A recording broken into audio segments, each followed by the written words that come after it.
आज भी हिंदुस्तान में इतना पैसा है कि अगर हमें 10 रुपए चाहिए तो हमारे पास 100 रुपए हैं, यानी 90 प्लस में। वो अलग बात है कि दबा हुआ है।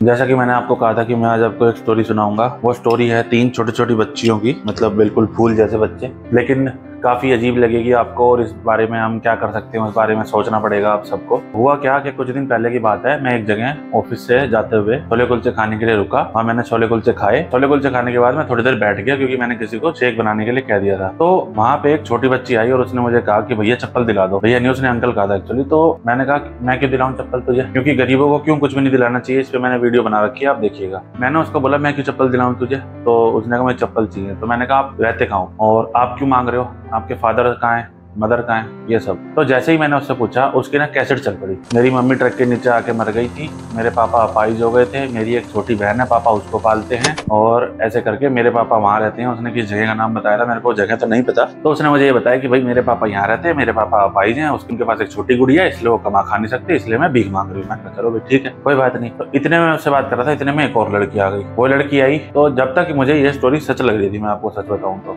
उसके बाद भाई होता है ना, हाँ भाई क्या पता छोटा बच्चा इसीलिए भीख मांग रहा होगा। तो दूसरा बच्चा आया, दूसरे बच्चे ने क्या बोला, एग्जैक्टली सेम स्टोरी सुनाई। उस टाइम मुझे लगा कि ये स्टोरी रियल नहीं है, ये स्टोरी इनको रटवाई गई है कहीं ना कहीं, क्योंकि पता चल जाता है बच्चे के बोलने के ढंग से। बच्चा है ना, कितने हमसे कितनी देर छुपा लेगा। हम बड़े हैं 30 साल के, वो इतना सा बच्चा है, अगर कुछ भी घुमा फिरा के कितना भी घुमा फिरा लेगा, हमसे कब तक छुपा लेगा। इसका मतलब ये स्टोरी उनको परफेक्टली रटाई गई थी। और रटाने का कारण सिर्फ एक होता है ना कि आज अपनी दुनिया में मगन है सब, किसी को क्या लेना देना। 2 मिनट उसकी बात सुनेंगे, अच्छा अच्छा हाँ ठीक है बेटा चल चप्पल दिला दी चल। लेकिन मैंने उसकी बात इतने तरीके से और ध्यान से बैठ के सुनी। उसके बाद थोड़ी देर बाद देखता हूँ तो एक लड़का और आता है, छोटा सा बिल्कुल, ये हैं बच्चे छोटे छोटे बिल्कुल एक एक बिलांत के। वो लड़का आता है तो एक लड़की इन दोनों में से भागी उसके पास जाती है और उसको कुछ बोलती है कान में। शायद वो वही स्टोरी उसको सुनाने के लिए बोल रही थी। तो वो लड़का आके बोलता है कि मैं इनका भाई हूँ और ऐसे ऐसे मेरे पापा वहां रहते हैं, ये हुआ क्यों। तो उनको इकट्ठा होना इसलिए पड़ गया क्योंकि मैंने कह दिया कि चप्पल तो नहीं दिलाऊंगा, लेकिन आज घर जरूर जाऊंगा तेरे, मैं देखूंगा तेरे पापा कहाँ रहते हैं, क्या करते हैं और कौन है तुम्हारी छोटी गुड़िया। तो शायद वो ये बात सुन के घबरा गए। अब घबरा गए तो उनको यही लगा। उस दिन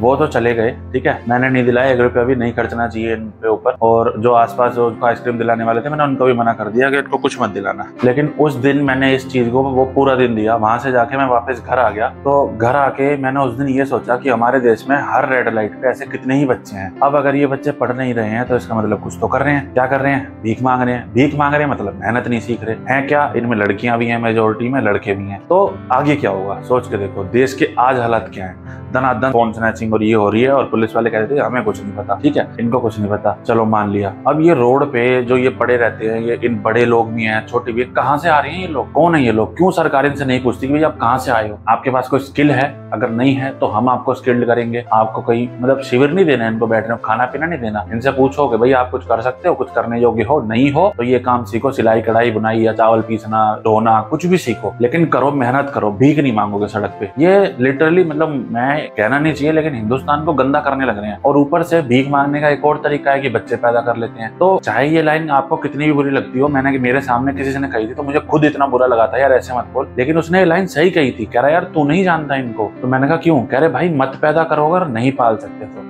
और वो लाइन आज मुझे बिल्कुल एक्सेप्टेबल है क्योंकि देश को गंदा होते हुए नहीं देखा जाता। कहीं भी आगे कुछ भी गाड़ी पीटने लग जाते हैं, कुछ भी दे दो, क्यों दे दे भाई, हम अपनी मेहनत के पैसे क्यों दे दें। लेकिन सरकार को अब इस बारे में कुछ सोचना चाहिए क्योंकि ये बड़े होके बनेंगे क्या, आप सोच के देखो ना, या तो गलत धंधे में जाएंगे या फिर चोर डाकू डकैत बनेंगे। जो आज इतने शातिर हैं कि मेरे को 30 साल के इंसान को वो ये सोच रहे थे कि हम बेवकूफ बना देंगे, वो बड़े होके कितनी खतरनाक और शातिर बन सकते हैं हमारे लिए, और क्या करेंगे वो देश का किस तरह की तबाही मचाएंगे। बात यही खत्म नहीं होती है, बात अभी और बची है। अगर मान लो कि सड़क पे हम जा रहे हैं, फैमिली वाले बंदे हैं, हम हैं, आप हो, कोई और है, किसी की लड़ाई होगी, आपकी और मेरी लड़ाई होगी, मान लो आपने मुझे थप्पड़ मार दिया, तो मेरे घर से कितने लोग आएंगे और कब तक आएंगे, आधे घंटे, पौने घंटे, 1 घंटे में कोई आएगा, ऑफिस छोड़ के, घर से उठ के, कहीं ना कहीं से 1 आ जाएंगे, 2 आ जाएंगे, ठीक है। आपको मैंने थप्पड़ मार दिया तो आपके घर से भी सेम रिएक्शन होगा। लेकिन अगर आप इनको हाथ लगा दो या कुछ कर दो तो आधे घंटे के अंदर अंदर ही 40-50 आदमी इकट्ठे हो जाते हैं।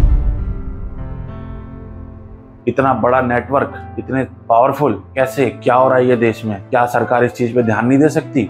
और इनके रिजल्ट्स क्या होंगे। जो आज इतने देश को इतना गंदा करने लग रहे हैं या देश में जो मेहनत नहीं कर रहे हैं, वो बड़े होकर क्या करेंगे? कुछ नहीं करेंगे, चोर डाकू बनेंगे, क्राइम करेंगे, इसके अलावा कुछ नहीं करेंगे। तो क्या सरकार को इसके बारे में सोचना चाहिए, क्या कुछ करना चाहिए, इस बारे में जरूर अपनी राय दीजिएगा और इस वीडियो को शेयर कीजिएगा और गवर्नमेंट तक पहुंचाइएगा कि ऐसे लोग क्यों सड़क पे घूम रहे हैं। करो ना भाई, उनके लिए कुछ करते क्यों नहीं? वैसे तो इतना सब कुछ है, इतना पैसा है, ये है वो है। हिंदुस्तान में आज भी पैसे की कमी नहीं है। आज भी पैसा अगर हमको 10 चाहिए ना तो हमारे पास 100 है। इतना पैसा है हमारे पास। वो अलग बात है कि दबा हुआ है, लेकिन आज भी हिंदुस्तान में इतना पैसा है कि अगर हमें 10 रुपए चाहिए तो हमारे पास 100 रुपए है, यानी 90 प्लस में। समझ रहे हो? इतना पैसा है हमारे पास। सब कुछ हो सकता है, करना नहीं चाहते लोग बस। लेकिन ये चीज अब सच में मन में खटकती है और इसको जितना हो सकेगा मैं उजागर करूंगा।